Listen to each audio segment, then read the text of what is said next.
If I ask you question, do not answer my question. They said in medical fields, there's no error for us. We cannot say sorry to those people na nagawa natin ng mali. Tama?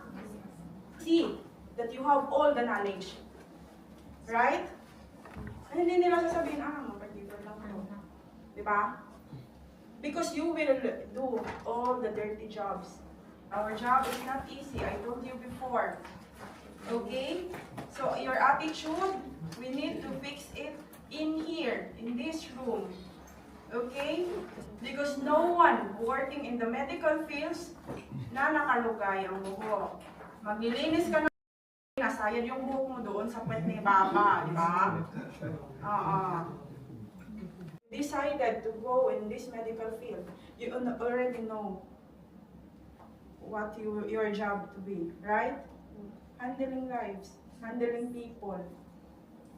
So, my first rule in my classroom, if I ask you question, do not answer my question. That's the first rule.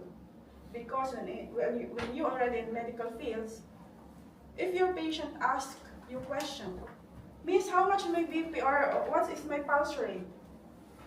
69? You will say that to your patient? So mawawalan ng tiwala yung patient niyo sa inyo.